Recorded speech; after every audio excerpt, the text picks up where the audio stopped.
একটা মিসকনসেপশন আমাদের দেশের মেয়েদের, যেটা ওরা স্কিনের জন্য ভালো মনে করে যুগ যুগ ধরে করে আসতেছে, যেটা আসলে স্কিনে কোনো কাজেই লাগে না।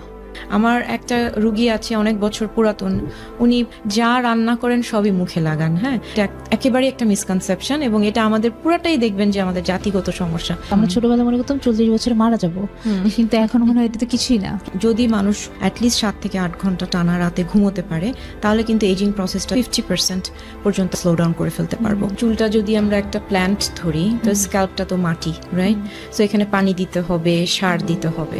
সারাক্ষণ কি গ্লাস স্কিন পসিবল?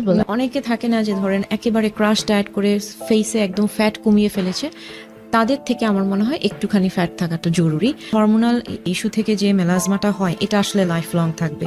এটা কিন্তু সরাসরি লিভারের ইয়ের সাথেও রিলেটেড। একটা ছোট তিলা থেকেই অনেক খারাপ কিছু হতে পারে। শুধুমাত্র এনার্জির জন্যই তারা ইনজেকশনটা নিতে আসে। ক্যান্সারের যে ঝুঁকিটা এখন বেড়েছে, এই ঝুঁকিটা অনেক কমেছে। Welcome Dr. Farial to The Other Side by Isha Rushdi. Thank you. And I follow your TikTok channel. Thank you very much. So you're a dermatologist and the CEO of Dr. Farial Haq Skin Solutions. Yes. DFH Skin Solution. DFH Skin Solution. Acha. And you did your masters from King's College, London. Yeah. And skin নিয়ে কাজ করা, এই সেক্টরে কাজ করা হচ্ছে almost more than 10 years. Yeah. Mashallah, that's a very long time. আমরা start করি, এই স্কিনের প্রতি ইন্টারেস্টটা কবে গ্রো করলো আপনার? অ্যাকচুয়ালি এমবিবিএস এর সময় আমি একটা জিনিস রিয়েলাইজ করলাম যে আমার আসলে এমার্জেন্সি কোনো সাবজেক্টে আমি যেতে চাই না, because I am a very introvert person এবং খুবই শান্তিপ্রিয়। সো চিন্তা করলাম যে ইমার্জেন্সি নাই এরকম একটা সেক্টর আমাকে খুঁজতে হবে। সো তখনই আমি আস্তে আস্তে আমার ইন্টারেস্ট নিয়ে আসলাম হচ্ছে স্কিনের সাবজেক্টে আর কি, এই সেক্টরে। আমাদের সব মেয়েদের জন্য কিন্তু স্কিন একটা অনেক ইম্পর্টেন্ট সাবজেক্ট। আমি সামবাডি যে কিন্তু খুব অবসেস আবার দ্য হোল বিউটি ইন্ডাস্ট্রি, কোথায় কি হচ্ছে না হচ্ছে আমার খুব জেনে রাখতে ভালো লাগে। আচ্ছা, আমরা স্টার্ট করি একটা অনেক ইম্পর্টেন্ট কোয়েশ্চেন, যে মেয়েদের বা মানুষের biological age and the age of their skin দুইটা তো ডিফারেন্ট হইতে পারে, রাইট? ডিফারেন্ট, হ্যাঁ।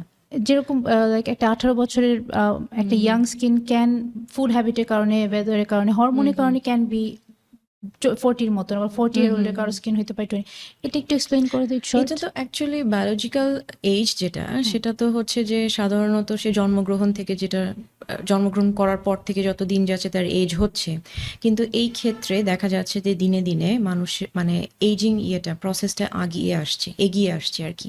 ধরেন বলতে পারেন যে 35 বছর বয়সের একটা মেয়ে দেখতে লাগছে 45 বছর আজকাল।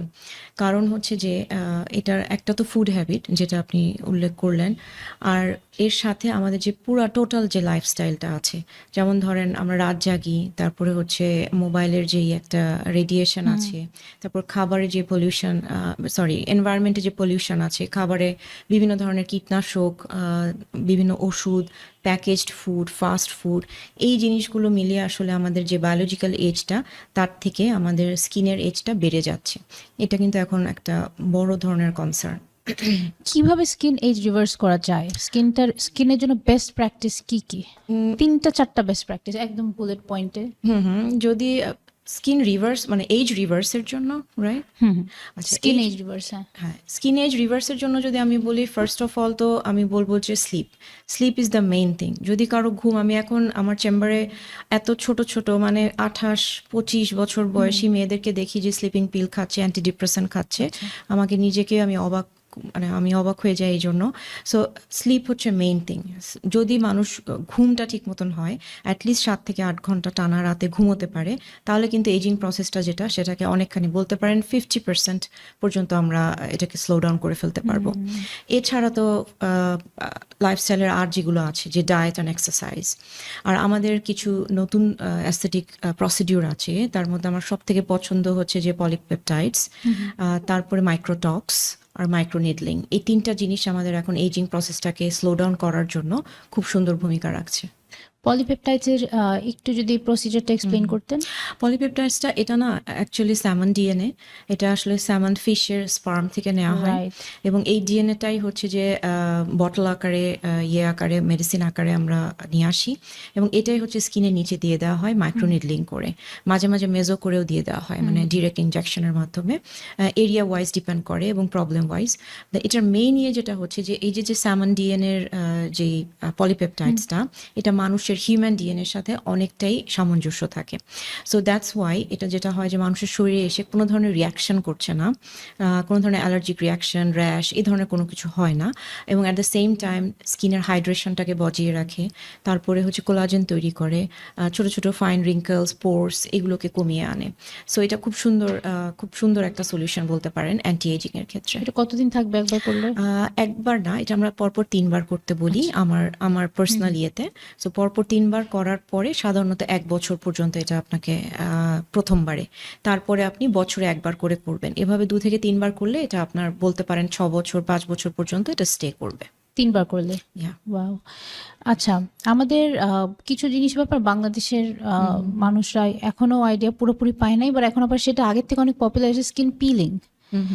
পিলিংটাকে একটা সময় লাইক আজ থেকে 10-15 বছর আগে যখন ফার্স্ট পিলিংটা স্টার্ট হয় আমাদের দেশে, তো হয়তো ক্লিনিকে হতো, বাট সবাই এটা নিয়ে খুবই একটা মানে মনে করছে চামড়া উঠে কি জানি করে ফেলছে। বাট আমার যতদূর আমার মনে হয় যে আমাদের স্কিনে কিন্তু যে ডেড স্কিন জমতে জমতে কিন্তু টপ লেয়ার অফ স্কিনে কিন্তু রিঙ্কল বয়সের থেকে এমনিতেও বেশি লাগে, আর আনইভেন লাগে, ডাল লাগে, মেকআপ দিলে মেকআপটা বসে না। আর একটা টাইম পর্যন্ত এটা খুবই নর্মাল ছিল সবার কাছে যে স্কিন তো এমনই হবে। বাট পিলিংটা বুঝার পর যে নট জাস্ট এনি এক্সফোলিয়েশন, যে ডিপ এক্সফোলিয়েশন, যেটা মাসে একটা প্রপার পিলিং, যেটা স্কিনের একদম ওই লেয়ারটাকে উঠায় ফেলবে যেটা ডেড, আননেসেসারি, ওইটা উঠানোর পর কিন্তু মেকআপ ভালো ব্লেন্ড হয়। অ্যান্ড নট জাস্ট দ্যাট, যত স্কিন প্রোডাক্ট আর সেরাম আমরা ইউজ করি ওগুলো কিন্তু তখনই বেটার কাজ করবে যদি স্কিনে অ্যাবজর্ব করে, আর ওই টপ লেয়ার স্কিনের কারণে অ্যাবজর্পশন হয় না, তাই না? যেটা আমাদের হতো যে আমরা যখন ছোট ছিলাম কত রকমের ক্রিম টিম সবই দিতাম, কিছুই কাজ করে। আমার এখন একটা অনেক লম্বা সময় আমার লাইফে গেছে এই ভেবে যে কিছুই কাজ করে না। পরে যখন বুঝলাম যে একটা লেয়ার, মানে লেয়ার বলতে যে জাস্ট আননেসেসারি যে লেয়ারটা রিমুভ করার পরে কিন্তু ভালো জিনিস ইউজ করলে এটার রেজাল্টও পাওয়া যায়, মেকআপও একদম স্মুথ বাটারের মতো। এটা একটা আইডিয়া দিতে হবে সবাইকে। হ্যাঁ, এটা তো আসলে আমাদের তো স্কিনের অনেকগুলো লেয়ার। সো সব থেকে উপরে যে লেয়ারটা এপিডার্মিস লেয়ার, সো এপিডার্মিসে না সব থেকে উপরে স্ট্রাটাম কর্নিয়ামের যে লেয়ারটা এত বেশি ডেড সেল থাকে, এবং এটা বলতে পারেন 25 থেকে 30টার উপরে লেয়ার থাকে শুধু ডেড সেলের। সো কিছু কিছু মানুষ ভেদে ডিপেন্ড করে, অনেকের এর থেকে বেশি, অনেকের এর থেকে কম। সো পিলিংটা যেটা করবে সাধারণত এইচএ বিএচএ দিয়ে তো পিলিং করা হয়। সো এইচএ বিএচএ কেমিক্যাল দিয়ে যখন পিলিংটা করা হয় তখন ওই উপরে ডেড সেল লেয়ারটা থিক থেকে থিন হয়ে যাবে।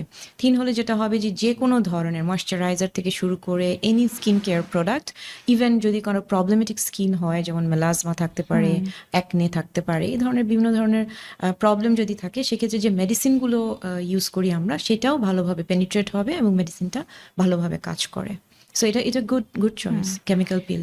আর মেলাসমা একটা মানে মানে এনিমি প্রবলেম আমাদের দেশের, it's a curse, it never goes away, যায় আসে পাগলের মতো করতে থাকে। আর একটা জিনিস যে মেয়েদেরকে এটা হরমোনের কারণে মেয়েরা মোর প্রোন টু মেলাসমা, কারণ এটা যদি গরম আর রোদে হতো তাইলে কিন্তু আমাদের দেশে যত রিক্সাওয়ালা আর মানে আউটডোর ভেন্ডার্স সবার ছেলেদের এই জায়গাটা থাকতো, ছেলেদের কম দেখছি আমি লোকদের, বাট ওদের ইউজুয়ালি কিডনিতে কোনো প্রবলেমের কারণে বেশি, বাট মহিলাদের মাস্ট একটা বয়সের পর রোদে যাক না যাক এটা।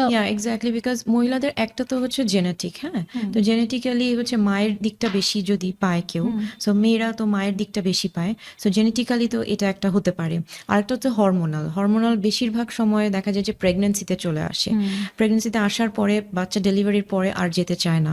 সো এই হরমোনাল ইস্যু থেকে যে মেলাজমাটা হয় এটা আসলে লাইফ লং থাকবে। এটা আমি আমার সমস্ত ক্লায়েন্ট বা পেশেন্টদেরকে বলি যে এটা একটা জাস্ট লাইক ডায়াবেটিস, স্কিনের ডায়াবেটিস বলতে পারো, যে ডায়াবেটিস হলে যেরকম মানুষ সারা জীবন সে ডায়াবেটিক পেশেন্ট একদম মারা যাওয়ার আগ পর্যন্ত, মেলাজমা কিন্তু তাকে ওই সেম ভাবেই ক্যারি করে নিয়ে যেতে হবে।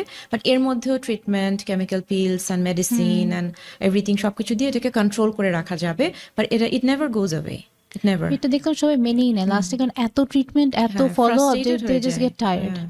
কোনো ওরাল মেডিসিন কি আছে মেলাজমার জন্য? Definitely we do prescribe, but এটা আসলে আমাদের সবকিছু দেখে নিতে হয় যে উনি ওটার জন্য উপযুক্ত কিনা। সো ওরাল যে মেডিকেশনটা আমরা দিই এটারও একটা টাইম আছে, একটা কোর্স আছে, 4 থেকে 5 মাস কি ম্যাক্সিমাম 6 মাস, তারপর বন্ধ করতে হয়। বন্ধ করলে এটা আবার আস্তে আস্তে আস্তে আস্তে ব্যাক করা শুরু করে, তখন আমরা একটা মেনটেন্যান্স ডোজে রাখি আর কি। স্ট্রেস একটু বাড়ায় দেয় না? কারণ আমি যখন টেনশনে থাকি তখন আমারটা একটু বেড়ে যায়। When you are on holidays, হ্যাঁ। মানে আপনি যখন বেড়াতে যাবেন কোথাও ঘুরতে যাবেন, তখন কিন্তু মেলাজমা অনেক কম দেখা যায়। রোদে But গেলে আবার stress- আসে, বাট হ্যাঁ, স্ট্রেসের জন্য না, কোভিড স্ট্রেস কম থাকে যখন হ্যাপি থাকে। হ্যাঁ, হ্যাঁ। কোভিডে এক্স্যাক্টলি যখন আমরা খুবই ভীত ছিলাম, বাসার মধ্যে কোথাও কিছু করতে পারছি না, হ্যাঁ, মনের উপরে কিন্তু অনেক কিছু ডিপেন্ড করে, because it fluctuates with hormones, so আপনার মনের যেই স্টেট, যে আপনি স্ট্রেসে আছেন না হ্যাপি মুডে আছেন, এটার উপর আপনার হরমোন, আসলে মেয়েরা তো পুরো হরমোনের ফ্যাক্টরি, আমাদের দেশে, আমাদের দেহে বা শরীরে এত বেশি হরমোন। সো এই যে হরমোনের ফ্ল্যাকচুয়েশন, এটা তো আমাদের শরীরে অনেক বেশি। সো দ্যাটস ওয়াই হচ্ছে যে এই মেলাজমাটা এটার উপর ডিপেন্ড করে, এই হরমোন ফ্ল্যাকচুয়েশনের উপরে। আচ্ছা, এখন আমরা কিছু একদম স্ট্রেট কোয়েশ্চেন আনসার যাব।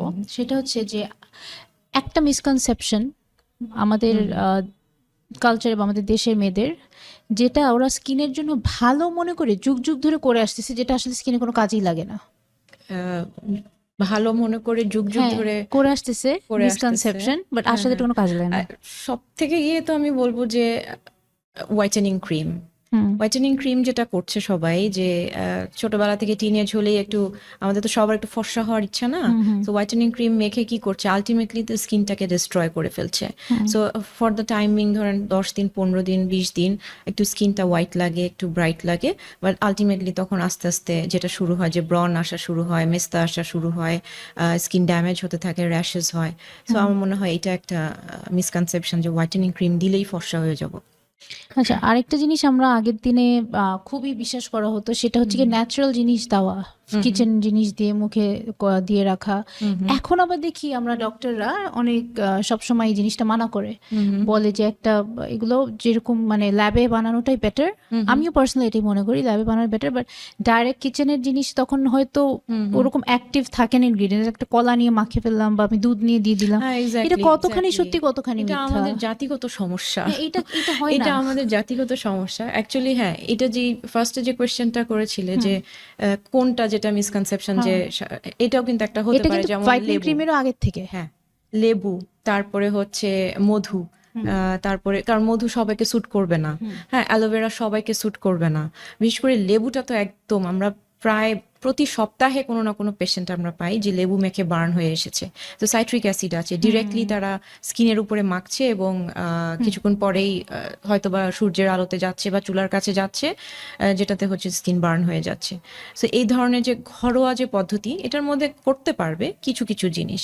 আমার একটা রুগী আছে অনেক বছর পুরাতন, উনি পুদিনা পাতা থেকে শুরু করে, ধনে পাতা থেকে শুরু করে, কলার খোসা থেকে শুরু করে, মিষ্টি কুমড়া থেকে শুরু করে যা রান্না করেন সবই মুখে লাগান। হ্যাঁ, এবং এটা তার যে আমি এগুলো লাগালে মনে হয় সুন্দর থাকবো বা কিছু, বাট নট, মানে এটা এটা একেবারে একটা মিসকনসেপশন, এবং এটা আমাদের পুরাটাই দেখবেন যে আমাদের জাতিগত সমস্যা।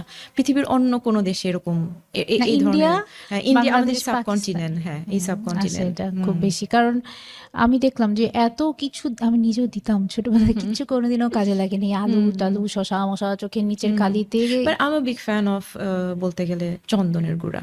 ওইটা তো স্কিনের জন্য, এটা তো খাওয়ার জিনিস না।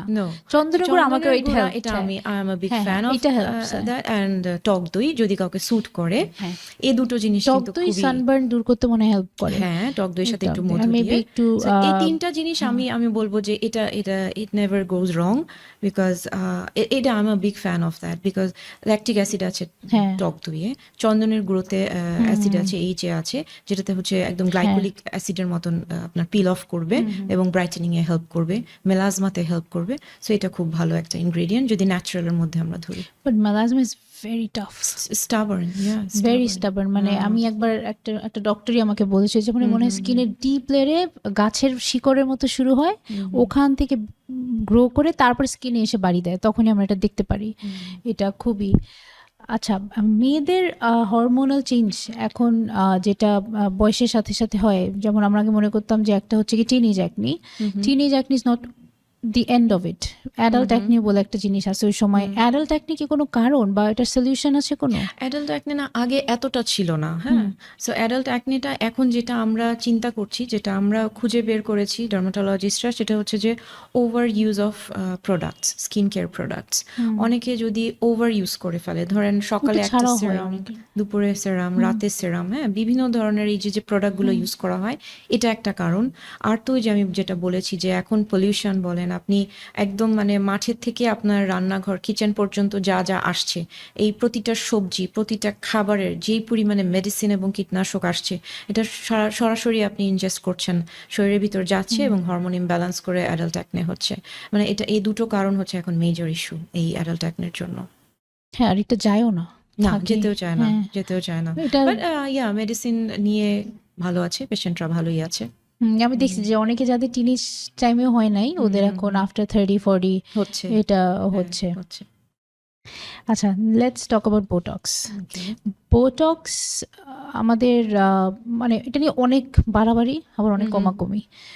পার্সোনালি আমার কাছে মনে হয় যে অ্যান্টি এজিং এর ভিতরে বোটক্সটা আমার মনে হয় it's a magical solution.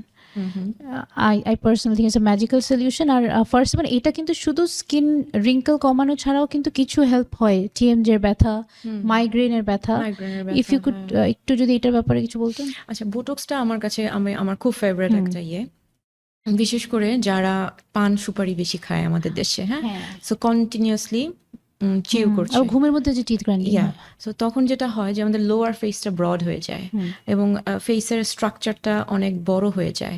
So বোটক্সটা ম্যাসেটার মাসেলে দিয়ে আমরা এটাকে ছোট করে আনতে খুবই হেল্প করে।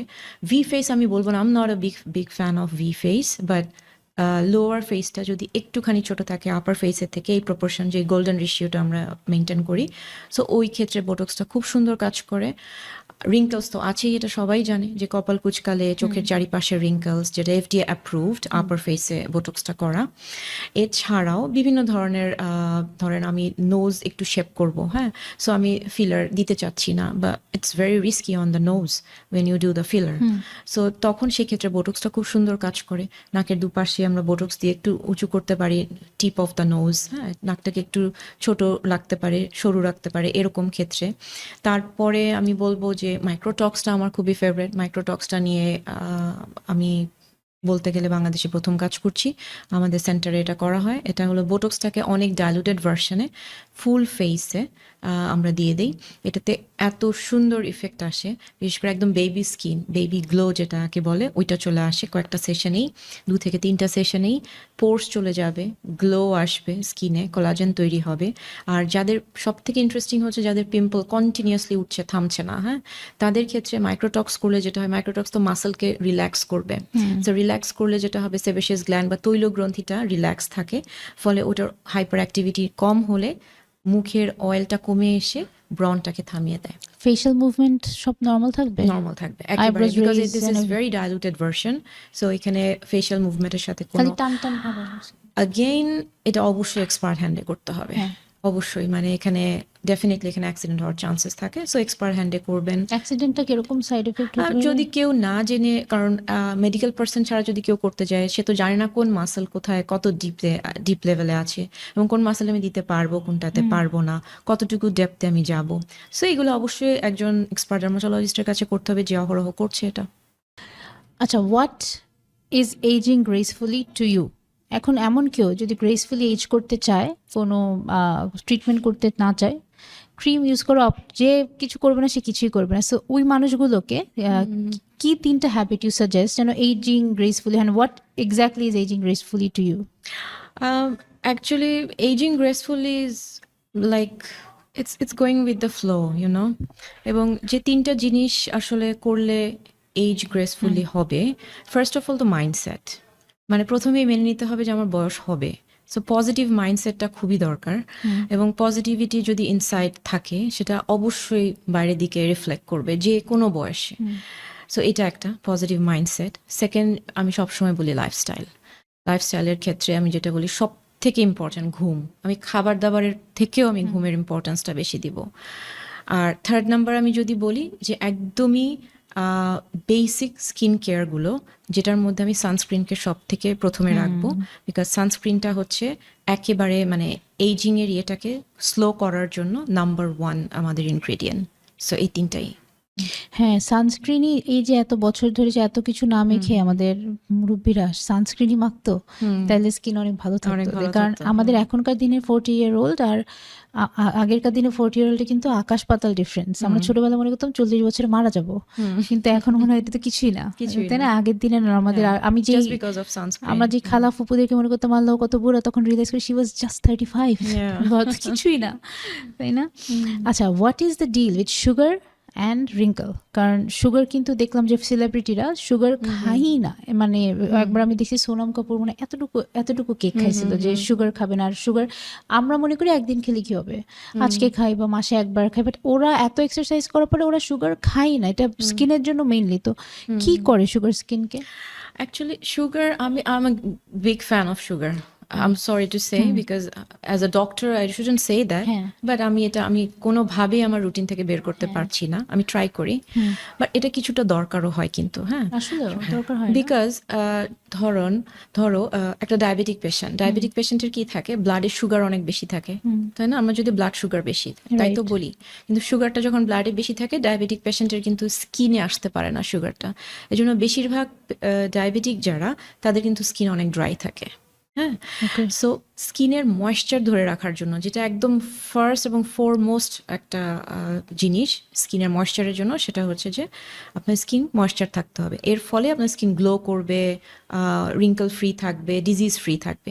সো এখানে কিন্তু সুগারের একটা ভূমিকা আছে। তো কতটুকু সুগার খাবে এভরিডে? সাদা চিনি তো না খেলে হয়, অন্য ফর্ম অফ সুগার তো খেতে পারে। হ্যাঁ, সেটাই। এখন কথা হলো যে সুগারটা কোথা থেকে আসছে এটাই। যদি এটা ফ্রুক্টোজ থেকে আসে, তাহলে তো একটা আম বা যদি ডায়াবেটিক হয় হাফ একটা ম্যাঙ্গো, অথবা একটা যদি নন ডায়াবেটিক পার্সন হয়, আমের সময় যদি ধরি, একটা নর্মাল আম সারাদিনের মধ্যে সে খেতেই পারে। তো এখান থেকে যে সুগারটা আসবে, ফ্রুক্টোজ সুগারটা, মানে মেইনলি না আসলে সোর্সটার উপর ডিপেন্ড করে। সো সোর্সটা কোনটা? যদি আনহেলদি সোর্স থেকে আসে, সেটাও ক্যালোরি, তাই না? আবার হেলদি সোর্স থেকে আসলেও তো ক্যালোরি। সো ক্যালোরি যদি আমরা হিসাব করি বা ইয়ে করি, আমাদের সুগার অবশ্যই দরকার, বাট হেলদি সোর্স থেকে দরকার। স্পিকিং অফ ডায়াবেটিস, একটা জিনিস বলি, প্রেগনেন্ট হলে হয়, আবার অনেক ইয়াং বাচ্চাদের হয়, আবার অনেকেরই হঠাৎ করে একটা টাইমে যে হয়, এবার প্রেগনেন্ট হলে এটা বেড়ে যায়, যে ঘাড় কালো হয়ে যায় আর ঘাড়ে চেইন হয়। এটা আগে আমরা মনে করতাম ময়লা, তখন এটাকে দুনিয়ার উপটান ময়দা দিয়ে ঘষাঘষি করা হয়, বাট এখন ডক্টররা বলে এটা insulin resistance or something like that, যে এটা সুগার বেড়ে গেলে হয়। কারণ এখন আমি দেখি যে অনেক 12-13 বছরের বাচ্চাদের, যার হয়তো স্বাস্থ্য একটু ভালো, তার বা কোনো একটা মানুষ প্রেগনেন্ট হলে সবারই একটা সময় এটা অ্যাপিয়ার করে, বাট প্রেগনেন্সির পর কিন্তু সেটেল করলে চলে যায়। এইটা কি আসলে? এটা অ্যাকচুয়ালি অ্যাকান্থোসিস নিগ্রিক্যান্স, এই রোগটার নাম। অ্যাকান্থোসিস নিগ্রিক্যান্সটা আসলে অনেক কারণে হতে পারে। এটা সাধারণত হরমোন ইমব্যালেন্সটা হলো আমরা মেইনলি দায়ী করি, আর হরমোন ইমব্যালেন্সের পাশাপাশি হচ্ছে ইনসুলিন রেজিস্ট্যান্স। শুধুমাত্র অ্যাকান্থোসিস নিগ্রিক্যান্স দেখলেই যে আমি মনে করবো যে পেশেন্টটা ইনসুলিন রেজিস্ট্যান্স, তার ব্লাড সুগার বেশি, এরকম কিছু না। এটা কিন্তু হরমোন ইমব্যালেন্স থেকেও হতে পারে। সো যখন একটা বাচ্চা গ্রোথের দিকে যাচ্ছে, ধরেন ছোট থেকে টিনেজের দিকে যাচ্ছে, একটু গ্রোথ বাড়ছে, ওয়েট বাড়ছে শরীরে, তখন কিন্তু হরমোন অনেক ইমব্যালেন্স হচ্ছে। হরমোনটা ব্যালেন্সের এরিয়াতে আসা পর্যন্ত তার এটা হওয়াটা খুবই স্বাভাবিক। সো যে কোনো একটা বাচ্চাকে অ্যাকান্থোসিস নিগ্রিক্যান্স দেখেই আমরা সাথে সাথে জাজ করব না যে ওর মনে হয় ইনসুলিন রেজিস্ট্যান্স প্রবলেম আছে। সো এটা ডিপেন্ড করে অ্যাকচুয়ালি। বাট ওই যেটা বললাম যে ছোটবেলায় আমরা যেটা করতাম যে ঘষাঘষি মাঝামাঝি যে এগুলা ক্লিন করার জন্য, দিস ইজ নট রাইট। হ্যাঁ, কারণ শুধু ওই জায়গাটাই কেন মানুষটা ডার্ক হবে, তাই না? তার ফুল বডি ইজ ফাইন। এবং সব থেকে ইন্টারেস্টিং হলো, এই ধরনের পেশেন্টরা যখন আমরা পাই, সো আমরা একটা দুটো মেডিসিন, মলম, ক্রিম আমাদেরকে লিখতে হয়, বাট যখনই তাকে আমরা সাজেস্ট করি যে ইউ রিডিউস ইউর ওয়েট, এবং 2 মাস 3 মাস পরে যখন তারা ওয়েট কমিয়ে আসে, মানে খুবই সুন্দর একটা রেজাল্ট দেখা যায়। শুধুমাত্র রিডিউস দ্য ওয়েট, সাথে সাথে এটা গায়েব হয়ে যাবে। হ্যাঁ, এটাই আমি নোটিস করলাম যে এটা deep connection is with obesity. Weight কমানোর সাথে সাথে লাইটার হয়ে যায়। আবার অনেক সময় দেখছি অনেকের কিন্তু ওয়েট বাড়ার সাথে সাথে শুধু ঘাড় না, ওভারঅল স্কিন কালার চেঞ্জ হয় ছোটবেলায়। হ্যাঁ, বা ইভেন স্কিনেও আমি দেখলাম যে এরকম অনেককে আগের দিনে বলতো মোটা হলে স্কিনটা যে স্ট্রেচ করবে, ব্রাইটার লাগবে, নানি দাদিরা বলতো। হ্যাঁ, মানে মোটা হলে একটু গ্লো আসবে। হ্যাঁ, হ্যাঁ, হ্যাঁ। আসে না, যাই হোক। কিন্তু পরে দেখলাম যে আমি অনেককে দেখলাম যারা মোটা হলে ডার্ক হয়, যত ওয়েট লুজ করে ওদের ফেসটাই ওদের ব্রাইটার হয়ে যায়। তখন মানে just the obesity, just hormones সবকিছু কন্ট্রোল চলে আসে, সবকিছু রাইট? কন্ট্রোলে চলে আসে, ইয়া এক্স্যাক্টলি। আর সাথে তো বাট এটা ঠিক যে ফেসের ফ্যাটটা কিন্তু জরুরি। হ্যাঁ, মানে আমরা যখন মোটা হচ্ছি, আমি বলবো না যে অতিরিক্ত মোটা, বাট ফেসে কিছুটা ফ্যাট জরুরি। কারণ হলো ফেসের ফ্যাট যখন আমাদের কমে যায়, ধরেন ক্রাশ ডায়েট বা অন্য কোনো কিছুর মাধ্যমে, ফলে যেটা হয় যে স্কিনটা ল্যাক্সিটি বেড়ে যায়, স্কিনের ল্যাক্সিটি বাড়বে এবং রিঙ্কলস খুব দ্রুত চলে আসে, আন্ডার আইতে হলো চলে আসে। হ্যাঁ, সো এই জিনিসগুলোর জন্য সেই মানুষটাকে একটু বয়স্ক লাগে। দ্যাটস ওয়াই আমাদের আগে যে নানি দাদিরা বলতো যে একটু মোটা হওয়ার জন্য একটু ফ্যাট কিন্তু জরুরি স্কিনের নিচে। মানে অনেকে থাকে না যে ধরেন একেবারে ক্রাশ ডায়েট করে ফেসে একদম ফ্যাট কমিয়ে ফেলেছে, তাদের থেকে আমার মনে হয় একটুখানি ফ্যাট থাকাটা জরুরি, বাট অতিরিক্ত না। ওই একটুটা রিচ করতে গিয়েই না অতিরিক্ত হয়ে যায়, বুঝছো? তারপর অতিরিক্ত থেকে ব্যালেন্স করা আর হয় না। আর ওই ফ্যাটটা লুজ করতে মানে অনেক বেশি ওয়েট লুজ করা যায়, কারণ মুখে মনে হয় সবার লাস্টে গিয়ে এফেক্টটা বোঝা যায়। কারণ আমি দেখলাম আমার ক্ষেত্রে আমি যতই শুকাই, আমাকে মানে আমি দেখছি যে যতই লুজ ওয়েট করি আমাকে টিংটিঙা শুকনা ভেঙে এরকম লাগে না, সবসময় ডিসেন্ট মোটাই লাগে। আচ্ছা, আরেকটা খুবই কমন মিথই হবে এটা, যে যাদের অয়েলি স্কিন ওদের ময়েশ্চারাইজার ইউজ করার দরকার নেই, দুইটা মিলে পিম্পল উঠবে। এটা কি সত্যি? এটা ডিপেন্ড করে, অয়েলি স্কিনেও ময়েশ্চারাইজার দরকার আছে, বাট এটার টেক্সচারটা অবশ্যই এটা থিন হতে হবে, থিন টেক্সচার হতে হবে, ওয়াটার বেসড হতে হবে, কারণ তার স্কিনে অলরেডি ন্যাচারাল যে অয়েলটা সেটা আছে। অত লাগে না? হ্যাঁ, অত লাগে না। এটাই ডিপেন্ড করে আসলে, পার্সন টু পার্সন ডিপেন্ড করে সবকিছুর উপরে। ডক্টর হিসেবেও সাজেশনে এখানে ভ্যারি করে। আমার ক্ষেত্রে মনে হয়েছে যে আমি যে সমস্ত পেশেন্ট দেখি যে অতিরিক্ত অয়েল নিয়ে আমাদের কাছে আসে, তাদেরকে ময়েশ্চারাইজার আমি কিছুদিন বন্ধ রাখলেও কোনো ক্ষতি নেই, because this is chemical, you know, আর you have your natural oil, so why would you put extra chemical on your face? So কিছুদিনের জন্য এটাকে বন্ধ রাখা যায়। আচ্ছা, স্ক্যাল্পের স্কিনের ব্যাপারে একটু হেলদি রাখার ব্যাপারে কিছু সাজেশন দেন তো, বিকজ আমাদের চুল পড়া, স্ক্যাল্প ময়লা থাকা কিন্তু খুবই কমন আজকাল। মানে একটু কোরিয়ান 10 স্টেপ স্ক্যাল্প ফেশিয়াল দেখে সবাই একটু সচেতন, বাট স্ক্যাল্প কিন্তু মেয়েদের বুঝে না, তারপরে চুল পরে। মানে এখানে যেটাও যে একটা স্কিন, এটা মনে থাকে না মনে হয়। হ্যাঁ, মনে থাকে কত ভালো শ্যাম্পু ইউজ করা উচিত, কিভাবে টেক কেয়ার করা অ্যাকচুয়ালি উচিত? স্ক্যাল্পটা আর চুলটা যদি আমি বলি, যে চুলটা যদি আমরা একটা প্ল্যান্ট ধরি, তো স্ক্যাল্পটা তো মাটি, রাইট? সো এখানে পানি দিতে হবে, সার দিতে হবে, সো এই জিনিসগুলো মনে করে করে করতে হয়। বাট স্ক্যাল্পের ইয়েটা সব থেকেই হচ্ছে ক্লিন রাখতে হবে। সো যে যত বেশি সুন্দর করে ক্লিন রাখবে, তত বেশি তার স্ক্যাল্প থেকে মানে তার হেয়ার ফলিকলগুলো সুস্থ থাকবে, হেয়ার ফলটা কম হবে। হ্যাঁ, সো স্ক্যাল্প ক্লিন রাখার যে ইয়েটা, সেটা হচ্ছে, এটা আসলে শ্যাম্পু ডিপেন্ড করে স্ক্যাল্প টাইপের উপর। স্ক্যাল্পেরও কিন্তু স্কিনের মতন অয়েলি স্ক্যাল্প আছে, ড্রাই স্ক্যাল্প আছে, হ্যাঁ, সেন্সিটিভ স্ক্যাল্প আছে। সো ওইটার উপর ডিপেন্ড করে আসলে শ্যাম্পু চুজ করতে হয়, যেটা হচ্ছে নিজে থেকে করাটা থেকে ডার্মাটোলজিস্টের কাছে যেতে হয়, এবং উনি আপনাকে সাজেস্ট করে দিলে ওইভাবে আপনারা শুরু করতে হবে যে কোন ধরনের শ্যাম্পু আপনি ইউজ করবেন। আর মাসাজ আমি বলবো যে আমার কাছে ভালো লাগে। অনেকে বলে, অনেক ডক্টর বলে scalp massage doesn't help, but আমার কাছে ভালো লাগে, বিকজ মাসাজে যেটা হয় যে ব্লাড সার্কুলেশনটা বাড়ে। সো মাসাজটা অবশ্যই আমার কাছে মনে হয় once in a week, at least once in a week scalp massage করা উচিত। আর তারপরে যেটা বলবো যে অন্য যে সমস্ত প্রোডাক্টস আমরা মাখবো এই ইয়েটা ছাড়া, শ্যাম্পুটা অনলি স্ক্যাল্পটা ক্লিন করার জন্য, শ্যাম্পু কখনো আমরা চুলে ইউজ করব না। আর বাদ বাকি যা কিছু আছে, সেরাম, তারপর হেয়ার মিস্ট, তারপর কন্ডিশনার, হেয়ার মাস্ক, এগুলো সব কিছু চুলে, বাট স্ক্যাল্পে না। স্ক্যাল্পে যদি এই ধরনের কেমিক্যাল দেওয়া হয়, সেই ক্ষেত্রে আপনার স্ক্যাল্প রিয়াক্ট করবে, সেন্সিটিভ হয়ে যাবে, ইচি হবে, অ্যান্ড আদার সমস্ত প্রবলেম। শ্যাম্পুটা আমরা স্ক্যাল্পে দিয়ে ঘষবো, হ্যাঁ, সো চুলে ন্যাচারালি যতটুকু টাচ করবে। রেস্ট অফ দ্য প্রোডাক্ট আমরা চুলে, শুধু কন্ডিশনারটা শুধু চুলে, right? That's not for scalp, এটা চুলের ময়েশ্চারের জন্য। আচ্ছা, গ্লাস স্কিন ফেনোমেনা নিয়ে কি বলার আছে?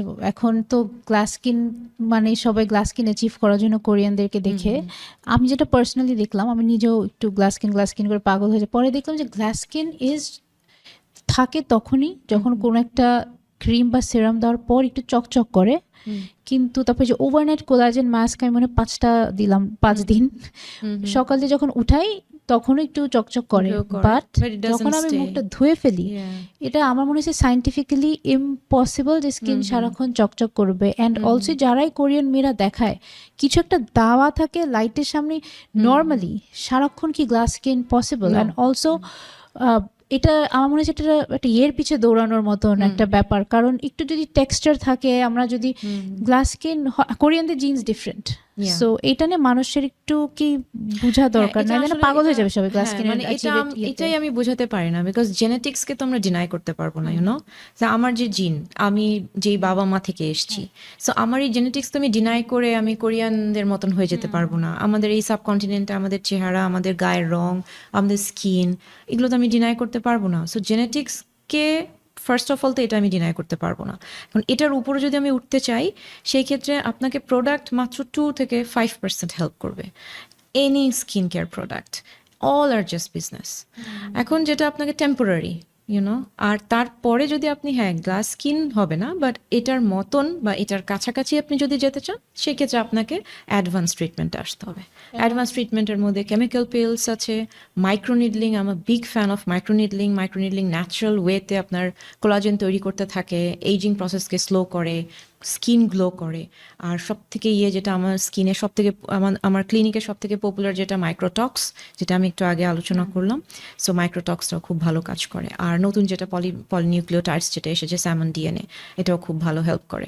So salmon DNA, microneedling and microtox, এই তিনটা অ্যাডভান্স ট্রিটমেন্ট আমার মনে হয় যে গ্লাস স্কিনের কাছাকাছি নিয়ে আসতে সক্ষম।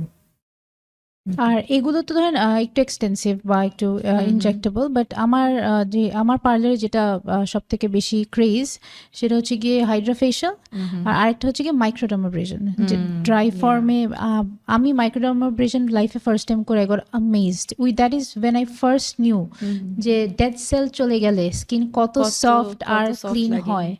আমি হ্যাঁ, মানে আমি খুব কনফিউজড হয়ে একবার ট্রাই করি এটা সিঙ্গাপুরে, দেন আই গট অ্যামেজড যে এটাও পসিবল, যে আর যে পরিমাণ মানে ডেড সেল ওরা আমাকে দেখালো, যে পুরো মনে হলো স্কিনটা পুরো ক্লিন। তার অনেক পরে আমি তারপরে দেখলাম যে হ্যাঁ, আমার নিজের পার্লার আসার পর ইন্ট্রোডিউস করলাম হাইড্রা অ্যান্ড এই দুইটাও তো স্কিনের জন্য ভালো, 1.5 মাস পর পর মেনটেন করার জন্য, ডিপ ক্লিনিং এর জন্য। হ্যাঁ, অবশ্যই এই দুটো খুব ভালো, যদি কেউ কম খরচে খুব দ্রুত একটা রেজাল্ট পেতে চায়, যদি প্রবলেমেটিক স্কিন না হয়। অনেকের থাকে সেন্সিটিভ স্কিন, সেক্ষেত্রে অনেক কিছু ফ্লেয়ার করতে পারে, আদারওয়াইজ নর্মাল স্কিনের জন্য ইটস ভেরি ওকে। আচ্ছা, সিস্টিক অ্যাকনি যেসব স্কিনে থাকে যে একদম ভরা পিম্পলস, স্পেশালি টিনেজ কালে ভরা, ওইটার অ্যাকচুয়াল রুট কজটা কি? অ্যাকচুয়ালি সিস্টিক অ্যাকনের রুট কজটাই তো হরমোনাল। হ্যাঁ, কিন্তু ডিপেন্ড করে হরমোনের কোন মানে জায়গায়, কোন প্রবলেমটার জন্য এটা হয়? এটা ওভারি পলিসিস, অ্যাকচুয়ালি পিসিওএস এর জন্য, বাট এটা ডিপেন্ড করে কোন জায়গাটাতে হচ্ছে। পিসিওএস কিনা এটাও আবার 3টা সিমটম দেখে আমরা বুঝি। একটা হলো শুধুমাত্র যে পিম্পলই থাকবে তা না, পেশেন্ট এসে বলবে আমার ওয়েট আগে থেকে বেড়ে যাচ্ছে, অনেক কন্ট্রোল করতে পারছি না, মেনস্ট্রুয়েশনের সাইকেলটা রেগুলার না, তারপর হার্সুটিজম থাকবে, মুখে বা অন্যান্য জায়গায় অবাঞ্ছিত লোম থাকবে, আর চুল পড়তে থাকবে। সো এই কয়টা সিমটম যদি আমরা দেখি, তখন মানে আমরা বুঝে নিই যেটা পিসিওএস এর জন্যই এই অ্যাকনেটা হচ্ছে। বাট সিস্টিক অ্যাকনে কিন্তু অনেক কারণ আছে। অনেকে ইনফেকশনটা অনেক বেশি বাড়িয়ে ফেলেন, অ্যাকনের উপরে বেটনোভেট বা যে কোনো ধরনের স্টেরয়েড ক্রিম লাগিয়ে চলে আসেন, সেই ক্ষেত্রে হতে পারে ইনফেকশন হয়ে ওটা ফ্লেয়ার করে। তারপরে গাট প্রবলেমের জন্য হতে পারে, যদি কারো গাট প্রবলেম থাকে, হজম ঠিক মতন হচ্ছে না খাবার খাওয়ার পরে, সেক্ষেত্রে এটা হতে পারে। Depend on the location of the face, কোথায় হচ্ছে এটা আমরা দেখে বুঝি যে হ্যাঁ এই কারণে হচ্ছে। আচ্ছা, কথা বলতে বলতে একটা জিনিস হঠাৎ মনে পড়লো যে লিভারে যাদের প্রবলেম থাকে তাদের কিন্তু চেহারাটা পুরো গ্রিনিশ হয়ে যায়, স্পেশালি এই জায়গাটা ডার্ক হয়ে যায় আস্তে আস্তে, দেখলেই বোঝা যায় যে তার। এরকম কি কোনো সাইনস আছে যেটা আগে স্কিনে দেখলে কেউ তাড়াতাড়ি কিডনি বা লিভার ফাংশনটা করার টেস্ট করানো উচিত? I do the liver test in each and every melasma patient, you know, Right. because melasma এটা কিন্তু সরাসরি লিভারের ইয়ের সাথেও রিলেটেড, এবং এটা সবসময় আমি করতে দেই। অনেকে চিন্তা করতে পারে যে হ্যাঁ, আমি সুন্দর হওয়ার জন্য ডক্টরের কাছে গেলাম, কিন্তু আমাকে ব্লাড টেস্ট কেন দিয়ে দিল, বিকজ এটা রিলেটেড। সো লিভারের সাথে অবশ্যই, বাট গ্রিনিশ না, এটা আসলে গ্রেইশ কালার থাকে। গ্রেইশ কালারটা থাকে temple region, forehead, malar region, over the nose, এরকম এরিয়াগুলোতে একটা শেড দেখা যায়। এটা সাধারণত আমরা মানে নর্মাল মানুষ যারা, তারা মনে করে যেটা মেস্তা, এটা মেস্তাই, বাট এটা অন্য টাইপের, যেটা হচ্ছে যে only due to the liver cirrhosis or fatty liver. হ্যাঁ, লিভার সিরোসিস বাড়লে মনে হয় এটা আস্তে আস্তে আরো এটা বাড়তে ইয়ে থাকে। হয়ে যায়। আর জাস্ট স্কিন ক্যান্সারের কি কোনো ভেরি আর্লি সাইন আছে? স্কিন ক্যান্সারের ভেরি আর্লি সাইন অ্যাকচুয়ালি একটা ডটও স্কিন ক্যান্সার হতে Cancer পারে। হতে পারে। সো আমি সবসময় বলি যে শরীরে কোনো ধরনের ওভারগ্রোথ থাকলে সেটাকে রিমুভ করে ফেলা। একটা ছোট তিলা থেকেই অনেক খারাপ কিছু হতে পারে, বাট ফর্চুনেটলি আমাদের দেশে আমাদের যে স্কিন কালারটা এটা আমাদের জন্য ব্লেসিং, বিকজ এটা আসলে ওয়েস্টার্ন কান্ট্রিতে বেশি হয়, অস্ট্রেলিয়ানদের বেশি হয়, যাদের একদমই স্কিন টাইপ 1 and 2, যাদের একদম হোয়াইট স্কিন তাদের ক্ষেত্রে এটা বেশি হয়, বাট আমাদের ক্ষেত্রে আমাদের দেশে যে হয় না সেটা না। এই জন্য যে কোনো মানুষের আমরা যদি ছোট একটা তিলা থেকে শুরু করে যে কোনো ওভারগ্রোথ দেখি এটাকে আমরা বলি রিমুভ করে ফেলতে, বিকজ এটাই আর্লি সাইন যে কোনো একটা খুবই ডার্ক, খুবই ছোট হলেও সেটা অনেক ডার্ক কালার অথবা তিল, অথবা সেই তিলের হঠাৎ করে কালার চেঞ্জ হয়ে যাওয়া, অথবা সেই তিলটা হঠাৎ করে ব্যথা হওয়া বা ইচিং হওয়া, এই জিনিসগুলো হলো আর্লি সাইন হিসেবে আমরা দেখি। তারপরে তো লেট স্টেজে আরো বেশি হয়। গ্লুটাথায়নের ব্যাপারে কি আছে বলো? গ্লুটাথায়নের হেলথ বেনিফিটস গুলো আগে বলেন। সাইড এফেক্ট নিয়ে সবাই অনেক চিন্তিত, বাট হেলথ বেনিফিট কিন্তু এটার কিন্তু কাজ শুধু স্কিন সাদা করা না, ইনফ্যাক্ট স্কিন হার্ডলি বেয়ারলি সাদা করে। হেলথ বেনিফিট, স্কিন বেনিফিটস কি কি? গ্লুটাথায়ন না আসলে এইটার সবার আগে এই মিসকনসেপশনটা সরাতে হবে যে হোয়াইট করবে, স্কিনকে হোয়াইট করবে না, ব্রাইট করবে। তো যা আছে সে থেকে 1.5 থেকে 2 টোন ম্যাক্সিমাম 1.5 থেকে 2 টোন ব্রাইট হবে। কিন্তু এটার আদার যে বেনিফিটসগুলো সেটা হলো যে আপনার শরীরে যে এনার্জিটা নিয়ে আসবে, বিকজ এটা তো ককটেল, অ্যান্টিঅক্সিডেন্টের ককটেল। আগে যেরকম শুধুমাত্র গ্লুটাথায়ন দেওয়া হতো, আমাদের সেন্টারে এখন আমরা যে ককটেলটা ইউজ করি এখানে অনেক ধরনের অ্যান্টিঅক্সিডেন্ট ককটেল দেওয়া হয়, ফলে শরীর থেকে যত ধরনের অক্সিডেশন ওগুলো বের হয়ে যাচ্ছে, দূষিত জিনিসগুলো বের হয়ে যাচ্ছে, ফলে একটা স্কিনে গ্লো চলে আসবে। সো এই গ্লোটা থেকেই ব্রাইটনেসটা আসবে অ্যাকচুয়ালি। আচ্ছা, এর পাশাপাশি যদি কারো ঘুম না হয়, সো ঘুমের ইয়েটাতে এটা হেল্প করে। তারপরে যদি কেউ স্ট্রেসড থাকে, স্ট্রেসটা কমায়, এনার্জি পাচ্ছে না, দুর্বল লাগে সারাদিনে, তাদের ক্ষেত্রে হচ্ছে এনার্জি দিতে। আমার চেম্বারে অনেক পেশেন্ট আছে শুধুমাত্র এনার্জির জন্যই তারা ইনজেকশনটা নিতে আসে, কোনো মানে গ্লো বা ব্রাইটেনিং ওই ইয়েটাই মাথায় নিয়ে আসছে না। সো এগুলো তো ভালো ইয়ে করে, প্লাস অ্যান্টি ক্যান্সার হিসেবে, বিকজ এটা তো অনেক অ্যান্টিঅক্সিডেন্ট একই সাথে ইনফিউজ করা হচ্ছে শরীরে। সো ক্যান্সারের মানে ক্যান্সারের যে ঝুঁকিটা এখন বেড়েছে, কমে যায় না? এই ঝুঁকিটা অনেক কমে যায়। হ্যাঁ, I am glad you said that. কিন্তু অনেকে মনে করে যে এইটা করলে ক্যান্সার হয়। No, এটা হ্যাঁ, মিসকনসেপশন। এটা করলে ক্যান্সার হওয়ার চান্সেস কম থাকে। আর মেবি কেমোথেরাপি যদি কারো লাগেই, কেমোথেরাপির জন্য ভালো কাজ করে দেখে মনে গ্লুটাথায়নকে বুস্টার হিসাবে একটা ব্যাকআপ দেওয়া হয় কিছু যে একটা। ক্যান্সার পেশেন্টদের এটা আবিষ্কার হয়, সেটা হলো যে ক্যান্সার পেশেন্টদের কেমোথেরাপি দেওয়ার পর চুল পড়ে যায়, চুল ছেটে ফেলে, টাক হয়ে যায়, চেহারা বাজে হয়ে যায়, চোখের নিচে কালি পড়ে। সো এগুলো যখন শুরু হলো তখনই কিন্তু গ্লুটাথায়নটা আবিষ্কার হয়। সো গ্লুটাথায়নটা দেওয়া হলো হচ্ছে যে এই যে কেমোথেরাপি দেওয়া হচ্ছে, কেমোথেরাপিতে অনেক মেডিসিন দেওয়া হয় ইনজেকশন আকারে। সো এই মেডিসিনগুলো শরীর থেকে বের করার জন্য। Right. সো গ্লুটাথায়নের কাজ হলো শরীর থেকে যত রকমের ক্ষতিকর দূষিত পদার্থ সব বের করে দেবে, ফলে আপনার শরীরটা একেবারে রিজেনারেট করছে, একদম নতুন ভাবে আপনার স্কিনটা গ্লো করছে, প্রতিটা সেল গ্লো করছে। সো এটা আসলে একেবারে মিসকনসেপশন যে এটা দিলে ক্যান্সার হয়, এটা বরঞ্চ ক্যান্সার প্রতিরোধ করে। রাইট। আর যেটা হয় যে ব্রাইট আর হোয়াইটনিং নিয়ে যেটা মানে একদম পুরো একটা এটা মানে একটা ইয়ে হয়ে গেছে, যেটা হ্যাঁ, ইনজেকশন দিয়ে difference-টা সাদা বুঝতে সাদা হবে হওয়ার যে- ইনজেকশন, এটা হয় না। হ্যাঁ, কারণ হ্যাঁ। অনেক অনেক দিন পর ব্রাইটনেস যেটা আসে, বলে আমাদের যেটা ডাল ভাব থাকে চেহারায়, যে সারাক্ষণ দেখে মানে বাইরের থেকে আসলে ওই টায়ার্ড ভাবটা আসে না। সবসময় একটা সুন্দর একটা ভালো Glow একটা টোন একটা থাকে, glow থাকে। টায়ার্ড ভাবটা But it আসে না। takes time. It Takes takes a lot time. of আমি time. বলবো যে 12টা ইনজেকশন নেওয়ার কথা আমার প্রতিটা রোগীকে বলি।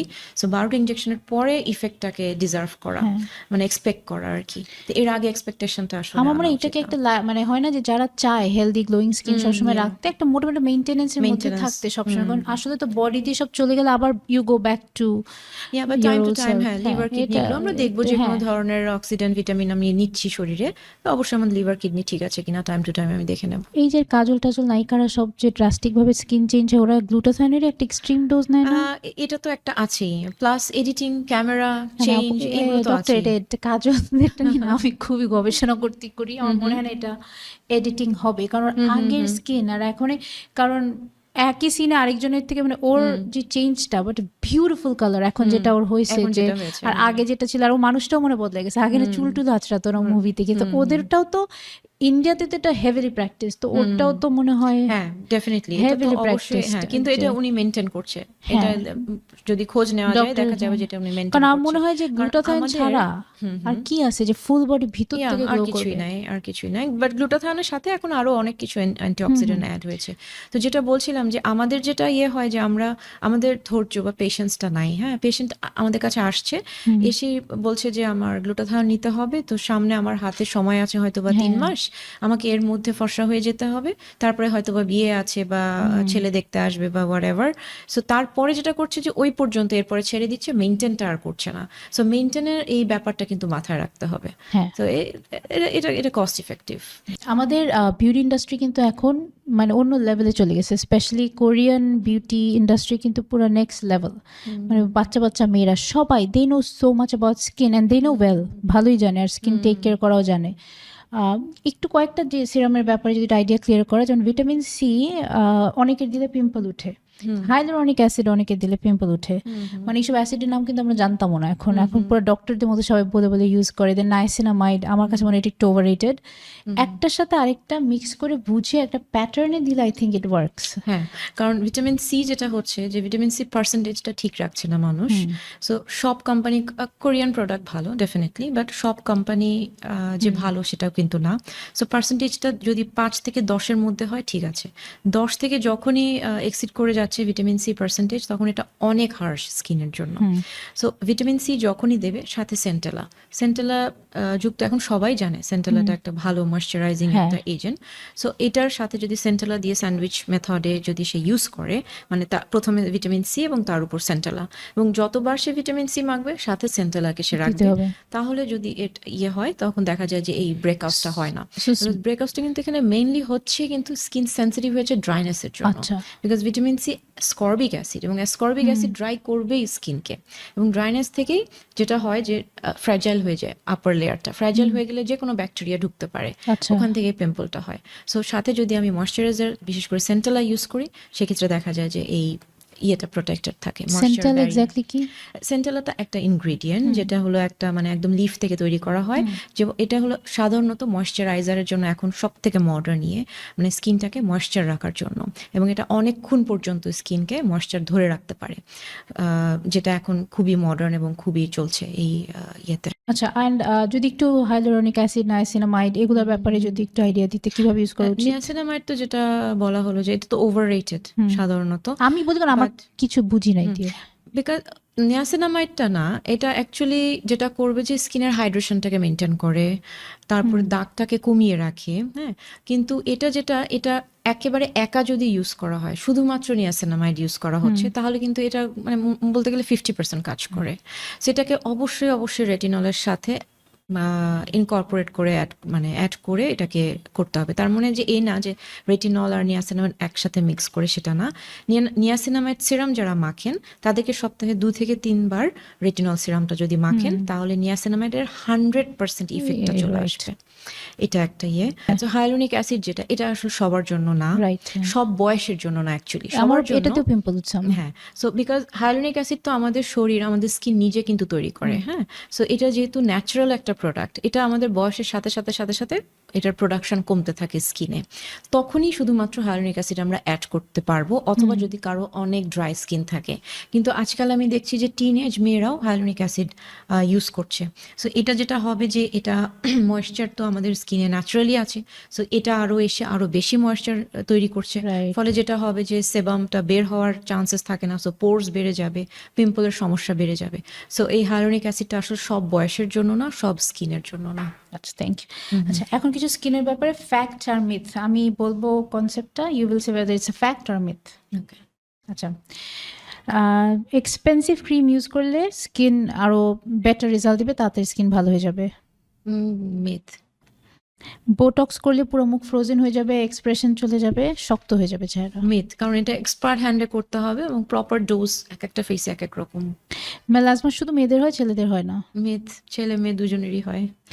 বেশি হাসলে, বেশি এক্সপ্রেশন দিলে, বেশি কপাল কুচকালে স্কিনে লাইন্স তাড়াতাড়ি আসবে। It's fact. ফ্যাক্ট, হ্যাঁ, এই জন্য আমি কম হাসি। আর আমি একবার যদি একটু কপাল কুচকে, আমি সাথে সাথে সোজা করে গোয়ার সাথে আমি এক্সপ্রেশন দিই না। আচ্ছা, সানব্লক শুধু সানি ডেতে ইউজ করতে হবে, ক্লাউডি বা মেঘলা দিনে না? অ্যাকচুয়ালি এটা মিথ বলবো, বাট ডিপেন্ড করে।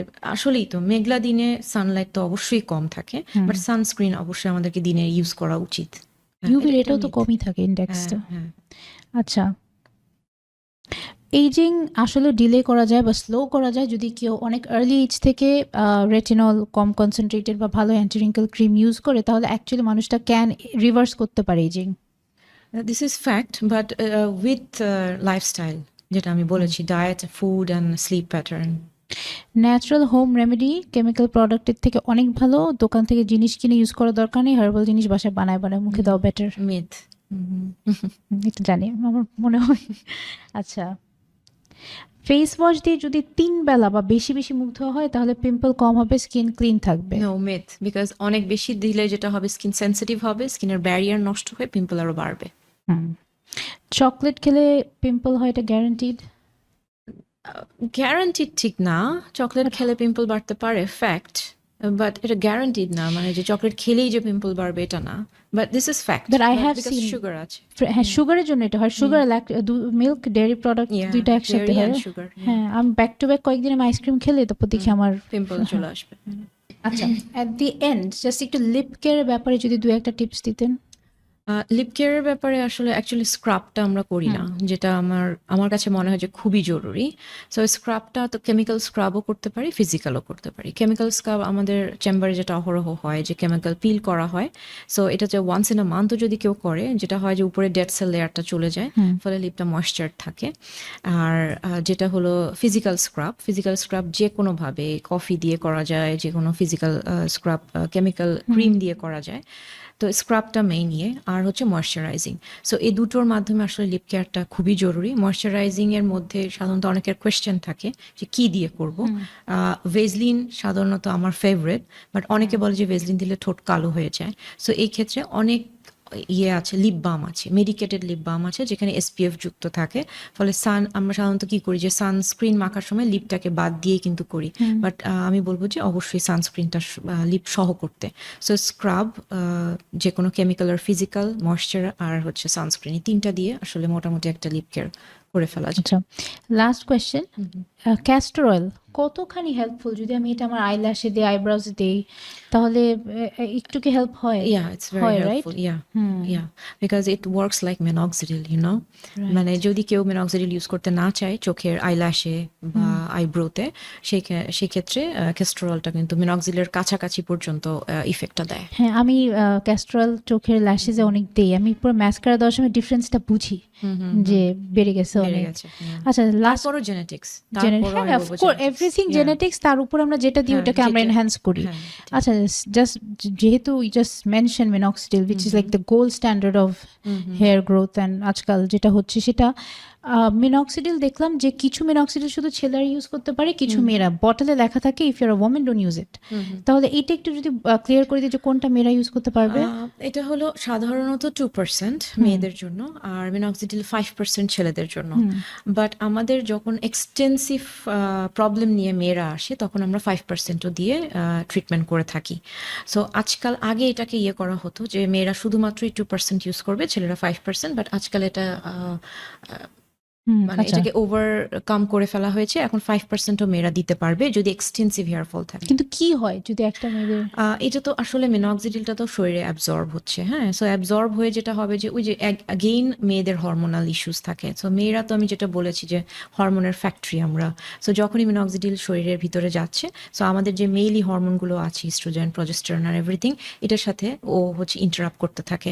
সো হচ্ছে যে 5%-এর জায়গায় যদি 2% দিয়ে মেনটেন করা হয়, তখন হচ্ছে মেয়েদের জন্য সেফ।